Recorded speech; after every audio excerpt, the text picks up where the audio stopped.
आपका अपना पैसा, आपकी कमाई का एक हिस्सा काट करके सरकार के खाते में आपने जमा किया है, और जब बेटी का शादी है, मकान बनाना है, बच्चा को पढ़ाना है, कहीं एडमिशन लेना है, तो पीएफ का पैसा निकालने के लिए जा रहे हैं तो पैसा नहीं निकल रहा है।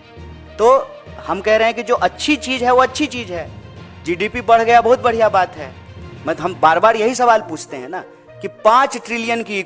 दिल्ली कांग्रेस में मचा घमासान, बीजेपी को मिलेगा बड़ा फायदा। नमस्कार, स्वागत है आपका एयर न्यूज में। इस बार कांग्रेस आम आदमी पार्टी के साथ मिलकर दिल्ली में लोकसभा चुनाव लड़ रही है। कांग्रेस के हिस्से में चांदनी चौक, उत्तर पूर्वी दिल्ली और उत्तर पश्चिमी समेत 3 सीटें आई हैं। कांग्रेस ने चांदनी चौक से अपने सबसे पुराने और अनुभवी नेता जेपी अग्रवाल को टिकट दिया है। उनके सामने बीजेपी के कारोबारी नेता प्रवीण खंडेलवाल हैं। वहीं दिल्ली की उत्तर पूर्वी सीट पर कांग्रेस ने अपने युवा चेहरे और राहुल गांधी के खास कन्हैया कुमार को चुनावी मैदान में उतारा गया है।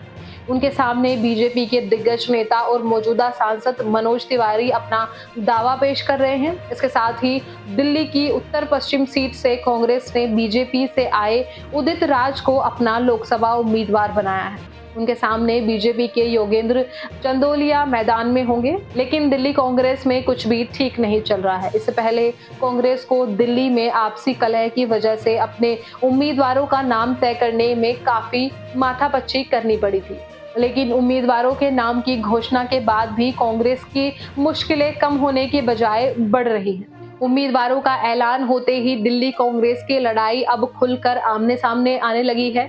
दिल्ली के जमीनी कार्यकर्ता और स्थानीय नेता कांग्रेस के टिकट बंटवारे को लेकर नाराज बताए जा रहे हैं। आपको बता दें कि लोकसभा चुनावों की रणनीति बनाने के लिए पिछले दिनों दिल्ली कांग्रेस के प्रदेश कार्यकाल में अलग अलग बैठकें बुलाई गई थी। इसमें उत्तर पूर्वी दिल्ली में कन्हैया कुमार और उत्तर पश्चिम सीट से उदित राज को लेकर पार्टी कार्यकर्ताओं ने जमकर हंगामा किया। दरअसल 19 अप्रैल को उत्तर पूर्वी दिल्ली सीट पर चुनावों को लेकर रणनीति बनाने के लिए दिल्ली कांग्रेस के दिग्गज नेता एक साथ जुटे थे। बैठक में देरी से पहुंचे कांग्रेसी नेता संदीप दीक्षित बेहद ही नाराज नजर आए। उन्होंने कन्हैया कुमार का खुलकर विरोध किया था। आपको बता दें कि दिल्ली की उत्तर पूर्वी सीट पर संदीप दीक्षित, अरविंदर सिंह लवली और कन्हैया कुमार का नाम उम्मीदवारों के तौर पर सबसे आगे चल रहा था। आखिरकार कांग्रेस आलाकमान ने कन्हैया कुमार पर ही भरोसा जताया। दिल्ली के स्थानीय नेता पार्टी के इस फैसले को गलत बता रहे हैं। उनका कहना है कि कन्हैया कुमार को टिकट देने से पूर्वी दिल्ली में गलत मैसेज जा रहा है, जिसका खामियाजा पार्टी को चुनावों में भुगतना पड़ सकता है। वहीं उत्तर पूर्वी सीट की तरह ही दिल्ली की उत्तर पश्चिम सीट से भी विरोध की चिंगारी भड़क उठी है। यहां से कांग्रेस की टिकट पर चुनाव लड़ रहे हैं उदित राज को अब अपनी ही पार्टी के कार्यकर्ताओं का विरोध झेलना पड़ रहा है। एक बैठक में उदित राज के खिलाफ कांग्रेसी कार्यकर्ताओं ने ही जमकर नारेबाजी की।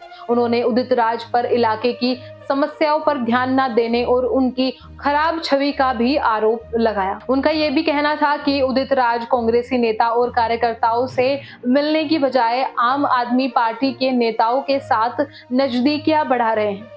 इन सब के बीच दिल्ली कांग्रेस अध्यक्ष अरविंदर सिंह लवली इस मामले पर पर्दा डालते हुए नजर आए। उन्होंने कहा, पार्टी कार्यकर्ताओं को अपनी बात कहने का पूरा अधिकार है और यही लोकतांत्रिक प्रक्रिया का हिस्सा है। कोई कुछ भी कहे, लेकिन ये सच है कि कांग्रेस को दिल्ली में लोकसभा चुनाव जीतने के लिए बीजेपी के साथ साथ अपने अंदरूनी मामले और नाराज नेताओं से भी निपटना। फिलहाल इस रिपोर्ट में बस इतना ही। इस मुद्दे से जुड़े कोई भी सवाल या अपने विचार आप हमें हमारे कमेंट में लिख सकते हैं। और इसी तरह की देश और दुनिया की तमाम खबरों के लिए चैनल को सब्सक्राइब करके बेल आइकन को दबाना ना भूलें।